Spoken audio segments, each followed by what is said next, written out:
আসসালামু আলাইকুম। মধ্যপ্রাচ্যে পুরোদমে ইসরায়েল ফিলিস্তিন যুদ্ধ চলছে জানিয়ে দিব আমাদের হাতে থাকা সর্বশেষ আন্তর্জাতিক সংবাদ। শুরুতেই শিরোনাম।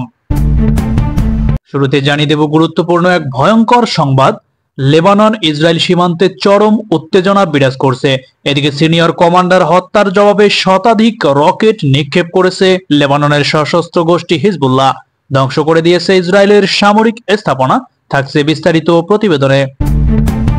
এদিকে বৃষ্টির মতো রকেট নিক্ষেপ করেছে লেবাননের সশস্ত্র গোষ্ঠী হিজবুল্লাহ। হিজবুল্লাহর সেই হামলায় শীর্ষ পর্যায়ের ইহুদিবাদী সেনা কর্মকর্তা নিহত হয়েছেন। আরো জানিয়ে দিব, হিজবুল্লাহর একজন কমান্ডারকে হত্যা করলে ইসরায়েলের একজনের বেশি কমান্ডারের প্রাণ যাবে, এমনটি বলেছেন হিজবুল্লাহ সংসদীয় কমিটির সদস্য ইব্রাহিম আল মুসাবি। সবশেষে দেখবেন, লেবাননে হামলা হলে ইহুদিবাদী ইসরায়েলের বিরুদ্ধে যুদ্ধ করবে ইরাকের প্রতিরোধকামী যোদ্ধারা। এতক্ষণ শুনছিলেন শিরোনাম, এবার বিস্তারিত। লেবাননের ইসলামী প্রতিরোধ আন্দোলন হিজবুল্লাহ বলেছে, দক্ষিণ লেবাননে ইহুদিবাদী ইসরায়েলের বিমান হামলায় সংগঠনটির একজন সিনিয়র কমান্ডার শহীদ হয়েছেন। বুধবার বিবৃতিতে হিজবুল্লাহ তাদের কমান্ডার মোহাম্মদ নাইম নাসেরের শাহাদাতের খবর নিশ্চিত করেছেন। ঠিক কোথায়, কি ধরনের বিমান হামলায় তিনি শহীদ হয়েছেন সে সম্পর্কে বিস্তারিত কোনো তথ্য বিবৃতিতে জানানো হয়নি। তবে লেবাননের গণমাধ্যমের খবরে বলা হয়, দক্ষিণ লেবাননের তাইর জেলার হোশ এলাকায় ইসরায়েলি বিমান হামলায় ওই কমান্ডার শহীদ হয়েছিলেন। দুটি নিরাপত্তা সূত্র বার্তা সংস্থা রয়টার্সকে বলেছে, নিহত কমান্ডার ইসরায়েল লেবানন সীমান্ত পরবর্তী হিজবুল্লাহর একটি অপারেশন সেন্টারের প্রধান ছিলেন। গত অক্টোবর থেকে ইসরায়েল বিরোধী অভিযানের দায়িত্ব পালন করেন তিনি। সিনিয়র কমান্ডারের শাহাদাতের বদলা নিতে বুধবারই ইসরায়েল অধিকৃত গোলান মালভূমিতে অবস্থিত দুটি ইসরায়েলি অবস্থানে 100টিরও বেশি কাতিউষা রকেট নিক্ষেপ করেছে হিজবুল্লাহ। এতে ইসরায়েলের সামরিক স্থাপনাগুলোকে ধ্বংস করে দিয়েছে তারা। এদিকে লেবানন সীমান্তে উত্তেজনা বেড়ে যাওয়ার পরিপ্রেক্ষিতে ইসরায়েলি যুদ্ধমন্ত্রী ইয়োব গ্যালান্ট আবার লেবাননের বিরুদ্ধে প্রয়োজনীয় ব্যবস্থা গ্রহণের হুমকি দিয়েছেন, যাতে শক্তিশালী অবস্থানে থেকে সম্ভাব্য যুদ্ধবিরতির আলোচনা করা যায়।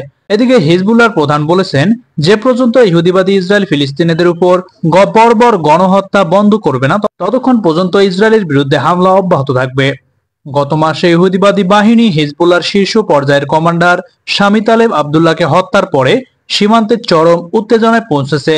ওই হত্যাকাণ্ডের জের ধরে হিজবুল্লাহ ইসরায়েলের বিরুদ্ধে এ যাবৎকালের সবচেয়ে বড় ক্ষেপণাস্ত্র এবং ড্রোন হামলা চালিয়েছিল। এদিকে লেবাননের ইসলামী প্রতিরোধ আন্দোলন হিজবুল্লাহর ব্যাপক রকেট হামলায় ইহুদিবাদী ইসরায়েলের একজন মেজর পদমর্যাদার সেনা কর্মকর্তা নিহত হয়েছেন। ইসরায়েলের বর্বর সামরিক বাহিনীর হামলায় হিজবুল্লাহর সিনিয়র কমান্ডার আজ আবু নামে শহীদ হওয়ার পরে হিজবুল্লাহর অধিকৃত গোলান মালভূমির ইসরায়েলি সামরিক অবস্থান লক্ষ্য করে অন্তত 200টি কাতিউষা রকেট নিক্ষেপ করে। এর পাশাপাশি হিজবুল্লাহর যোদ্ধারা বিস্ফোরক ভর্তি 20টি ড্রোন দিয়ে হামলা চালায়। ইসরায়েলি গণমাধ্যম জানিয়েছে, নিহত সেনা মেজর ইতাই গালেয়া সে ইফতা রিজার্ভ আর্মড ব্রিগেডের ডেপুটি কোম্পানির কমান্ডার হিসেবে দায়িত্ব পালন করেন।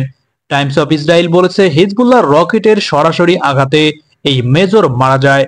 ইসরায়েলি গণমাধ্যম আরো বলেছে, গত 9 মাসের মধ্যে গতকালই হিজবুল্লাহর সবচেয়ে বড় ধরনের রকেট অভিযান চালিয়েছে। এতে ইসরায়েলের উত্তরাঞ্চলে বহু জায়গায় ব্যাপকভাবে আগুন ধরে যায়। এদিকে লেবাননের ইসলামী প্রতিরোধ আন্দোলন হিজবুল্লাহর সংসদীয় কমিটির সদস্য ইব্রাহিম আল মুসাবি বলেছেন, হিজবুল্লাহর কমান্ডারদের হত্যার বদলা হবে রক্তের বদলে রক্ত। হত্যাকাণ্ডের জবাব দিতে হিজবুল্লাহ পূর্ণ প্রস্তুত রয়েছে। তিনি বলেন, ফিলিস্তিনের প্রতি সমর্থন দিতে আমরা যুদ্ধ করছি এবং হিজবুল্লাহর একজন কমান্ডার হত্যা করা হলে তাদের ক্ষতি হবে এর চেয়ে অনেক বেশি। এর মাধ্যমে তিনি বোঝাতে চেয়েছেন, হিজবুল্লাহর একজন কমান্ডার নিহত হলে ইসরায়েলের একাধিক কমান্ডারের প্রাণ যাবে। সম্প্রতি ইসরায়েলের বর্বর সামরিক বাহিনীর হামলায় হিজবুল্লাহর সিনিয়র কমান্ডার আজ আবু নামে শহীদ হওয়ার পর হিজবুল্লাহ অধিকৃত গোলান মালভূমির ইসরায়েলি সামরিক অবস্থান লক্ষ্য করে 200টি রকেট নিক্ষেপ করে। এর পাশাপাশি হিজবুল্লাহর যোদ্ধারা বিস্ফোরক ভর্তি 20টি ড্রোন দিয়েও হামলা চালায়। লেবাননের ইসলামী প্রতিরোধ আন্দোলন হিজবুল্লাহর ব্যাপক রকেট হামলায় এরই মধ্যে ইহুদিবাদী ইসরায়েলের একজন মেজর পদমর্যাদার সেনা কর্মকর্তা নিহত হয়েছেন। এদিকে ইরাকের ইসলামী প্রতিরোধ যোদ্ধাদের জোট পপুলার মোবিলাইজেশন ইউনিট পিএমইউ ঘোষণা করেছে, ইহুদিবাদী ইসরায়েল যদি লেবাননে আগ্রাসন চালায় তাহলে তারা তেল আবিবের বিরুদ্ধে যুদ্ধ করার জন্য প্রস্তুত রয়েছে। বুধবার ফরাসি বার্তা সংস্থা এফএফকে দেওয়া সাক্ষাৎকারে একজন ফিল্ড কমান্ডার বলেছেন, লেবাননের বিরুদ্ধে পূর্ণ যাত্রায় আগ্রাসন চালালে হামলার বদলে হামলা হবে। নাম প্রকাশে অনিচ্ছুক ওই কমান্ডার বলেন, এরই মধ্যে তারা লেবাননের সামরিক বিশেষজ্ঞ এবং উপদেষ্টা পাঠিয়েছেন। এদিকে ইরাকের রাষ্ট্রবিজ্ঞানী আলী বায়দার হুঁশিয়ারি উচ্চারণ করে বলেছেন, ইহুদিবাদী ইসরায়েল এবং লেবাননের হিজবুল্লাহ আন্দোলনের মধ্যে যুদ্ধ শুরু হলে তা শুধুমাত্র লেবাননের ভূখণ্ডে সীমাবদ্ধ থাকবে না, বরং ইরাক এবং এই অঞ্চলের সমস্ত সংগঠন এই যুদ্ধে জড়িয়ে পড়বে। ইসলামী প্রজাতন্ত্র ইরান বলছে, লেবাননে পূর্ণ মাত্রায় আগ্রাসন চালালে সর্বাত্মক সহযোগিতা নিয়ে হিজবুল্লাহর পাশে থাকবে তেহরান। প্রিয় বন্ধুগণ, এই ছিল আজকে 5 জুলাই 2024-এর সর্বশেষ আন্তর্জাতিক সংবাদ।